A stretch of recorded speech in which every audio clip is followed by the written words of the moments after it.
Mag 5 p.m. na, kaya medyo patakip sila. Guys, ang ganda.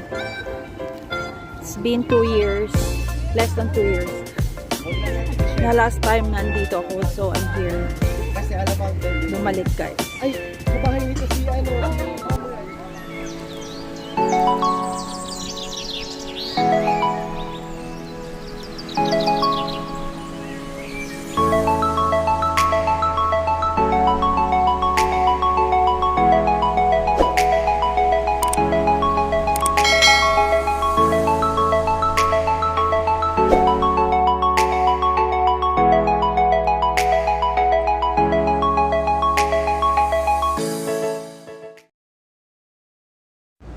Hello guys! Good morning! So, andito ulit ako guys sa Saudi Arabia and it's my first day of duty. So, papunta kami guys sa aming hospital.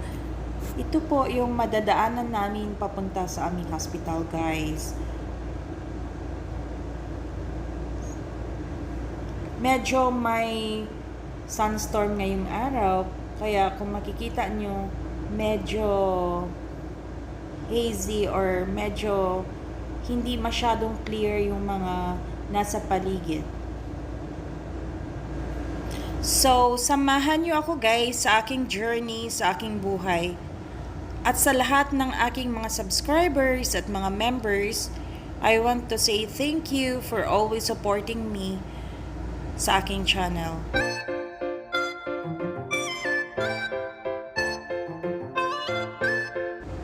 Actually guys, yung aming accommodation ay medyo malayo po sa aming hospital. It's around 20 to 30 minutes po.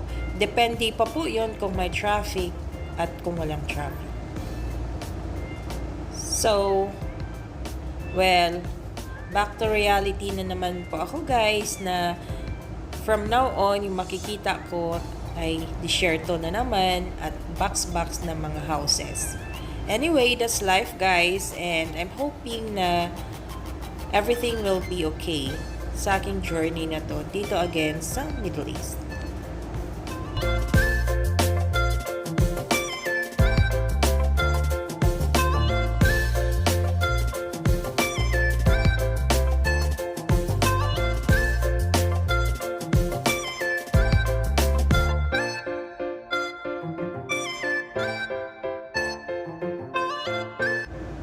Ang makikita po ninyo guys ngayon ay ang cafeteria ng hospital at mga kasama ko po yan na galing Philippines.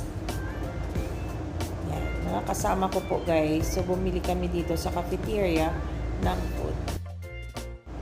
Well, tapos na yung isang araw guys at pauwi na naman kami.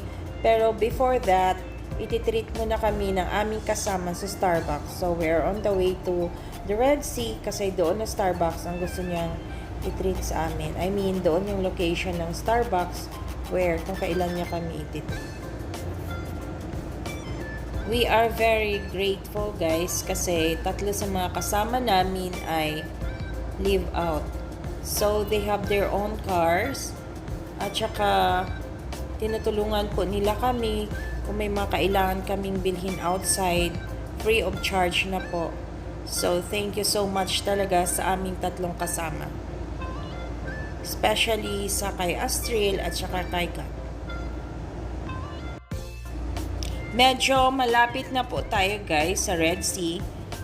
And kung i-compare ko po yung 2 years back na andito po ako and presently, marami po talagang pagbabago. Dahil aim po ng Saudi Arabia na maghikayat ng madaming turista katulad na Dubai. So talagang nag-i-improve po sila when it comes po sa mga tourist destinations. Ini-improve po talaga nila yung mga lugar para ma-encourage yung mga tourist na pumunta ng Saudi Arabia.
Smile guys!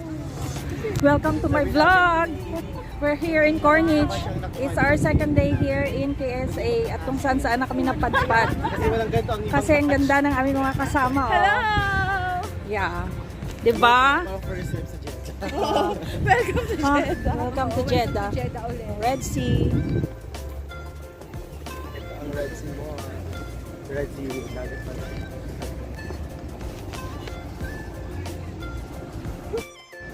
It's almost 5 p.m. guys, so patakip silim na at ang ganda ng sunset. We are almost here guys sa aming destination, so this is all for today.